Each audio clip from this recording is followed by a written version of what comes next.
Worldliness is either predominant, and so a certain sign of death, or else mortified, and in a subdued degree consistent with some saving grace. Worldliness predominant is in the ungodly, as when men that have not a lively belief of the everlasting happiness, nor have laid up their treasures and hopes in heaven, take the pleasure and prosperity of this life for that happiness which is highest in their esteem and dearest to their hearts, and therefore love the riches of the world, or full provisions, as a manner and means of this their temporal happiness.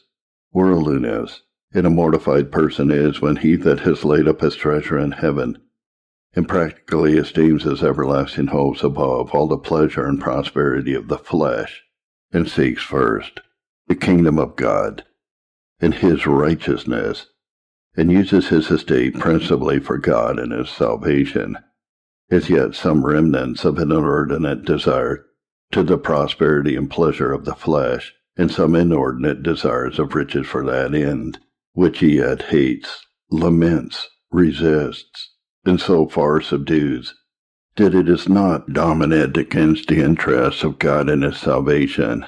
Yet this is a great sin, though it is forgiven. The malignity or greatness of this sin consists in these points, especially when it is predominant. 1. The love of the world, or of riches, is a sin of deliberation, and not a mere temerity or sudden passion. Worldlings contrive the attaining of their ends. 2. It is a sin of interest, love, and choice, set up against our chiefest interest. It is a setting up of a false end, and seeking that, and not only a sin of error in the means, or a seeking the right end in a mistaken way. 3. It is idolatry, or a denying God, and deposing him in our hearts, and setting up his creatures in his stead, in that measure as it prevails. The worldling gives that love and that trust to the creature, which are due to God alone. He delights in it instead of God, and seeks and holds it as his felicity instead of God, and therefore, so far as any man loves the world, the love of the Father is not in him. 1 John 2 verse 15, and the friendship of the world, its enmity to God. 4. It is a contempt of heaven, when it must be neglected, and a miserable world preferred before it. 5. It shows that unbelief prevails at the heart so far as worldliness prevails. For if man did practically believe the heavenly glory, and the promise of it did be carried above these present things. 6. It is a debasing of the soul of man, and using it like the brutes, while it is principally set upon the serving of the flesh, and on a temporal felicity, and neglects its eternal happiness and concerns. 7. It is a perverting of the very drift of a man's life, as employed in seeking a wrong end, not only of some one faculty or act. It is a habitual sin of the state and course of mind and life, and not only a particular actual sin. 8. It is a perverting of God's creatures to an end and use, clean contrary to that which they were made and given for, and abusing God by his own gifts, by which he should be served and honored, and in destroying our souls with those mercies which were given us for their help and benefit. This is the true character of this heinous sin.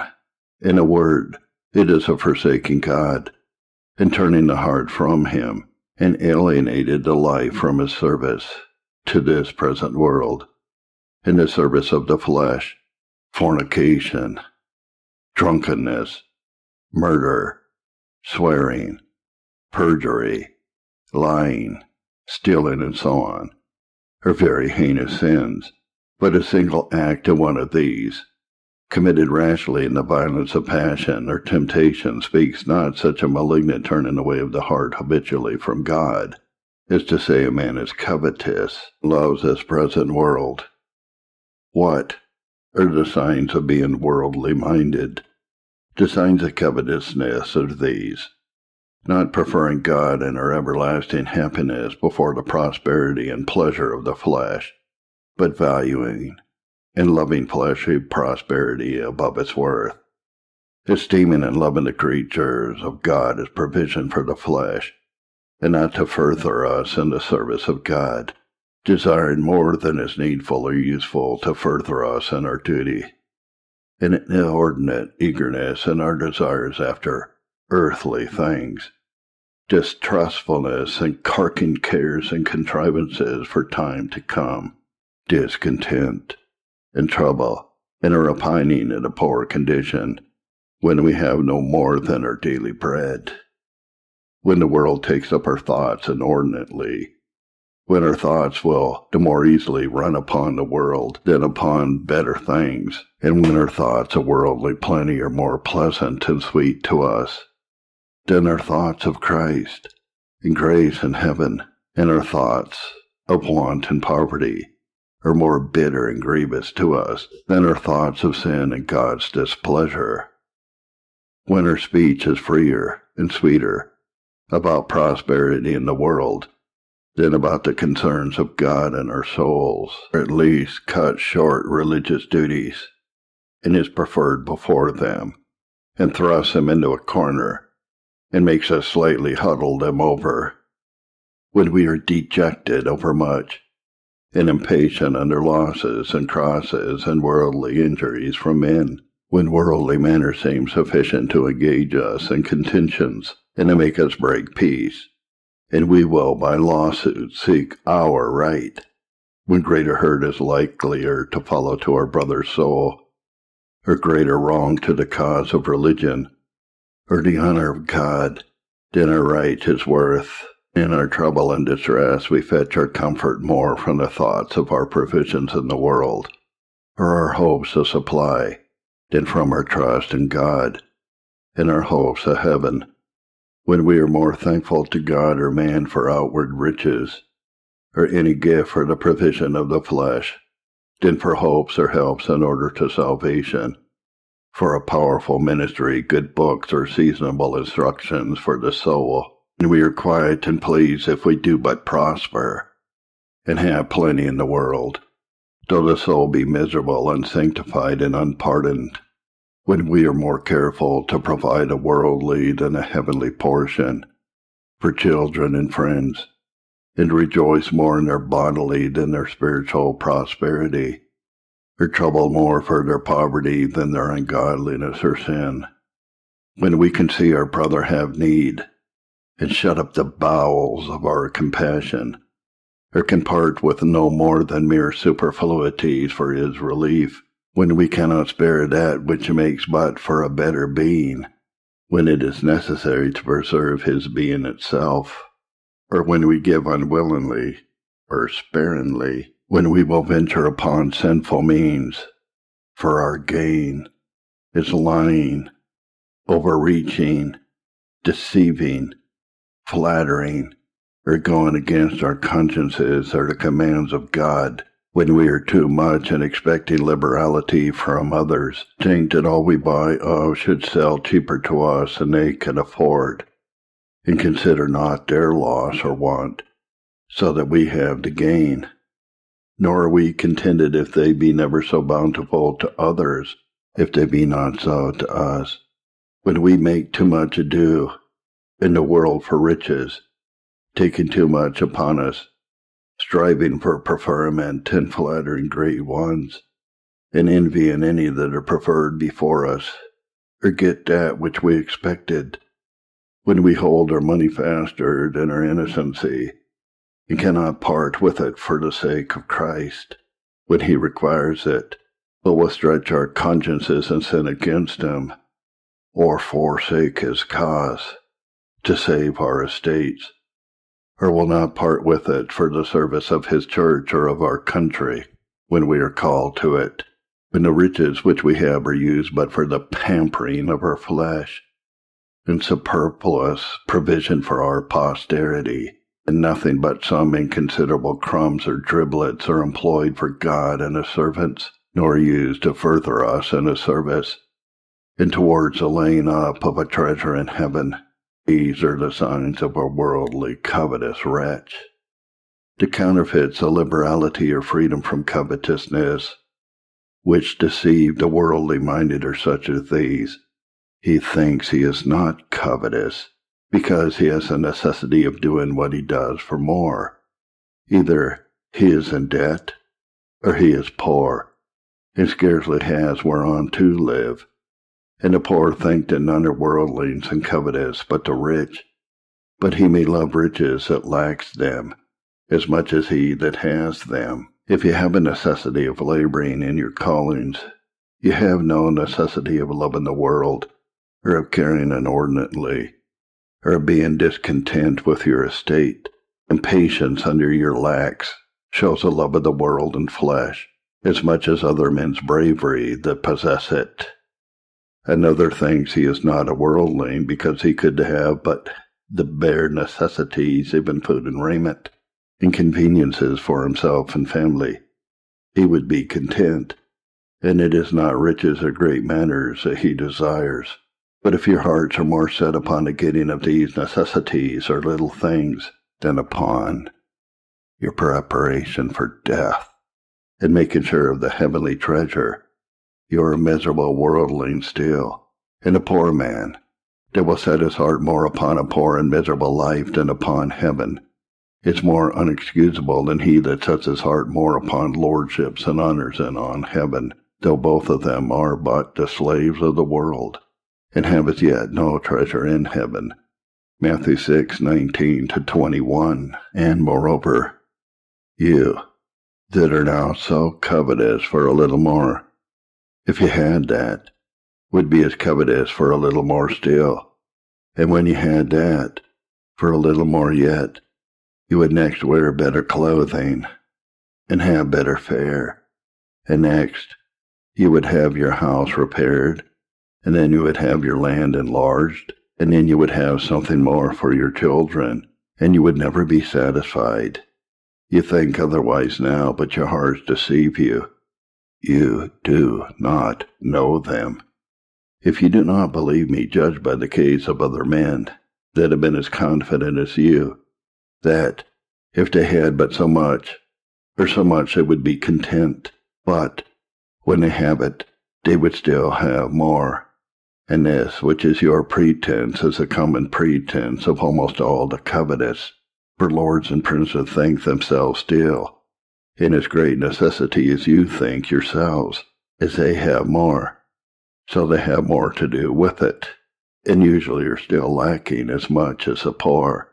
The question is not how much you desire, but to what use and to what end, and in what order. Another thinks he is not covetous, because he covets not anything that is his neighbor's. He thinks that covetousness is only a desiring that which is not our own. But if you love the world, and worldly plenty inordinately, and covet more, you are covetous worldlings, though you wish it not from another. It is a worldly mind and love of wealth that is a sin at the root. The ways of getting it are but the branches. Another thinks he's no worldling, because he uses no unlawful means, but the labor of his calling to grow rich. The same answer serves to this. The love of wealth for the satisfying of the flesh is unlawful, whatever the means be. And it is not also an unlawful means of getting to neglect God in your souls and the poor, and shut out of their duties for the world, as you often do. Another thinks he is no worldling, because he is contented with what he has, and does not covet more, when that which he has is a full provision for his fleshly desires. But if you overlove the world, and delight more in it than God, you are worldlings, though you desire no more. He is described by Christ as a miserable worldly fool. Luke 12:19-20. That saith, Soul, take your ease, eat, drink, and be merry. You have much goods laid up for many years. To overlove what you have is worldliness, as well as to desire more. Another thinks he is no worldling, because he gives God thanks for what he has, and asked it of God in prayer. But if you are a lover of the world, and make provision for the desires of the flesh, it is but an aggravation of your sin to desire God to be a servant of your fleshly lusts, and to thank Him for satisfying your sinful desires. Your prayers and thanks are profane and carnal. They were no service to God, but to your flesh, as if a drunkard or a glutton should beg of God provision for their greedy throats, and thank Him for it when they have it. Or a fornicator should pray God to be a pander to his lust, and thank God for it. Another thinks he is no worldling because he has some thoughts of heaven, and is loath to be damned when he can keep the world no longer, and prays often, and perhaps fasts with the Pharisees twice a week. He gives alms often, and pays tithes and wrongs no man. But the Pharisees were covetous for all these, Luke 16:14. The question is not whether you think of heaven and do something for it, but whether it be heaven or earth which you seek first, and make the end of all things else which are referred to. Every worldly knows he must die, and therefore he would have heaven at last for a reserve, rather than hell. But where is it that you are laying up your treasure, and that you place all your happiness and hopes? And where are your hearts? On earth or in heaven? Colossians 3:1-3, Matthew 6:20 and 21. The question is not whether you give now and then an alms to deceive your consciences, in part, with so much as the flesh can spare, as a swine will do when he can eat no more, but whether all that you have be devoted to the will of God and made to stoop to His service and the saving of your souls, and can be forsaken, rather than Christ forsaken. Luke 14:33. Another thinks that he is not covetous, because it is but for his children that he provides, and he that does not provide for his own is worse than an infidel. 1 Timothy 5:8. But the text speaks only of providing necessities for our families and kindred, rather than cast them on a church to be maintained.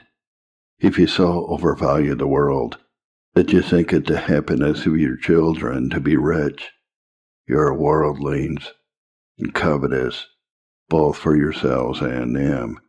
It is for their children that the richest and greatest make provision, that their posterity may be great and wealthy after them, and it makes them the more worldlings and not the less, because they are covetous for after ages, when they are dead, and not only for themselves.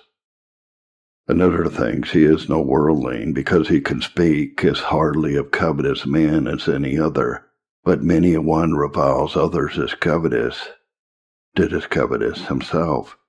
Yea, covetous men are apt as to accuse others of covetousness, and of selling too dear, and buying too cheap, and giving too little, because they would get the more themselves. And many preachers, by their reading and knowledge, may make a vehement sermon against worldliness, and yet go to hell at last for being worldlings, words, or cheap. Another thinks he is not covetous because he purposes to leave much to charitable uses when he is dead. I confess that much as well. I would that more would do so. But the flesh itself can spare it, when it sees that it must lie down in the grave. If they could carry their riches with them, and enjoy them after death, they would do it, no doubt. To leave it when you cannot keep it any longer is not thankworthy. So the glutton and drunkard and whoremonger and the proud must all leave their pleasure at the grave. But do you serve God or the flesh with your riches while you have them? Do you use them to help or to hinder your salvation? Do not deceive yourselves, for God is not mocked. Galatians 6:7. Yet many are falsely accused of covetousness upon such grounds as these, because they possess much and are rich. For the poor take the rich for worldlings, But God gives not to all alike. He puts 10 talents into the hands of one servant, and but one into another's. And to whom men commit much, of them they will require the more. Therefore, to be entrusted with more than others is no sin, unless they betray that trust. Others are accused as covetous, because they satisfy not the covetous desires of those they deal with, or that expect much from them, and because they give not where it is not their duty, but their sin to give. Thus the buyer saith the seller is covetous, and the seller saith the buyer is covetous, because they answer not their covetous desires. An idle beggar will accuse you of uncharitableness, because you maintain him not in sinful idleness. Proud look. You should help to maintain their pride, the drunkard, and riotous, and gamesters. Expected parents should maintain their sin. No man that has anything shall escape the censure of being covetous, as long as there is another in the world that covets that which he has. Selfishness looks to no rules, but their own desires. Others are judged covetous because they don't give that which they have not to give. Those that know not another's estate will pass conjectures at it, and if their handsome apparel or deportment, or the common fame, make men think them richer than they are, then they are accounted covetous because her bounty answers not men's expectations.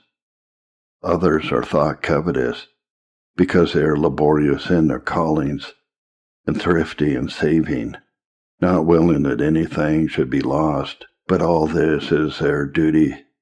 If they were lords or princes, idleness and wastefulness would be their sin. God would have all men labor in their several callings, dead or able, and Christ himself said when he had fed many thousands by miracle, yet gather up the fragments that remain, that nothing be lost.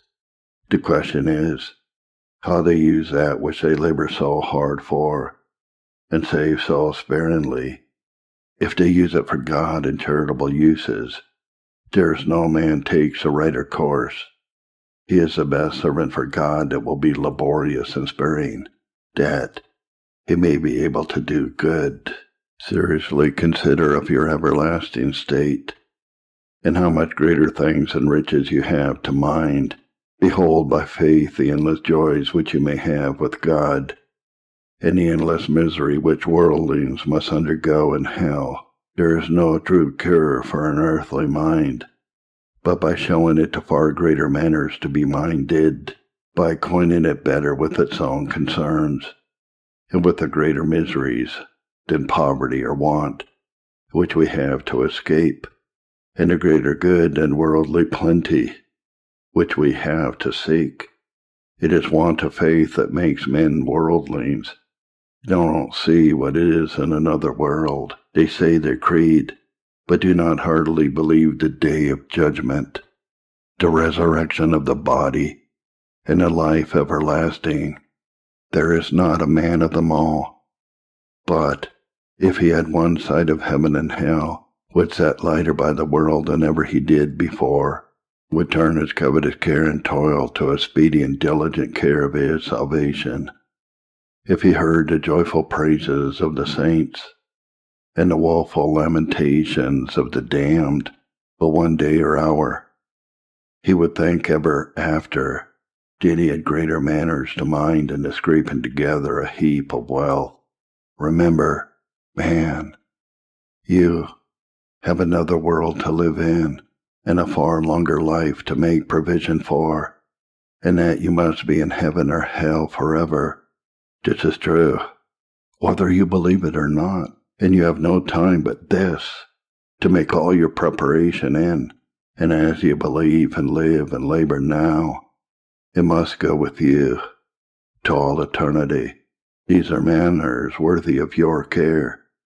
Can you have all to make such a pudder here in the dust, and care and labor for a thing of nothing, while you have such things as these to care for, and a work of such transcendent consequences to do? Can a man that understands what heaven and hell are find room for any needless manners, or time for so much unnecessary work?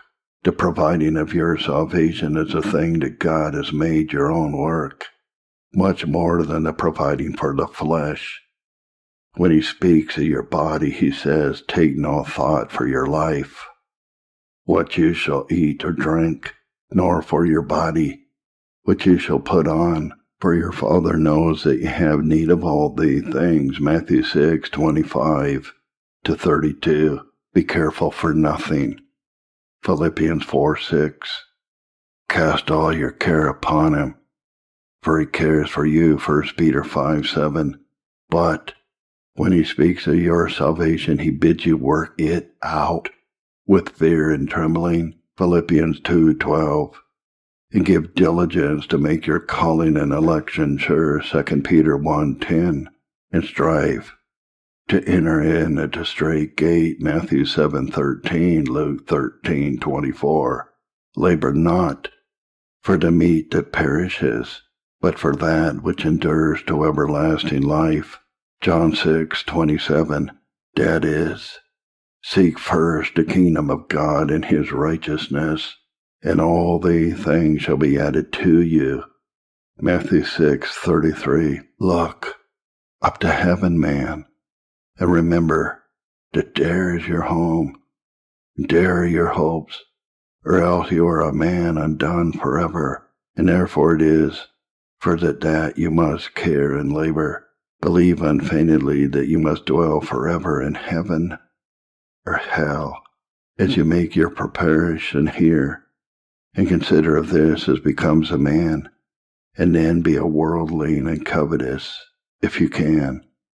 Riches will seem dust and chaff to you if you believe and consider your everlasting state. Write upon the doors of your shop and chamber, I must be in hell or heaven forever, or this is a time on which my endless life depends. And methinks every time you read it, you should feel your covetousness stabbed at the heart. Blinded mortals that love like worms to dwell in the earth, would God but give you an eye of faith to foresee your end, and where you must dwell to all eternity. What a change would it make upon your earthly minds! Either faith or sense will be your guides. Nothing but reason, sanctified by faith, can govern sense. Remember that. You are not a beast. You have no life to live but this. You have a reasonable immortal soul that was made by God for higher things, even for God himself, to admire him, love him, serve him, and enjoy him. If an angel were to dwell a while in flesh, should he turn an earthworm and forget his higher life of glory? You are like to an incarnate angel, and may be equal with the angels when you are freed from the sinful flesh. Luke 20:36. Oh, beg of God a heavenly light and a heavenly mind. Look often into the Word of God, which tells you where you must be forever, and worldliness will vanish away in shame. Remember how short a time you must keep and enjoy the wealth which you have gotten. How quickly you must be stripped of it all. Can you keep it when you have it? Can you make a covenant with death that it shall not cull away your soul? You know beforehand that you are of short continuance, and the world is but your inn or passage, and that a narrow grave for your flesh to rot in is all that you can keep of your largest possessions, save what you lay up in heaven by laying it out in obedience to God. How short is life! How quickly is it gone! You are almost dead and gone already. What are a few days, or a few years more? And will you make so much ado for so short a life, and so careful a provision for so short a stay? Yea, how uncertain is your time as well as short!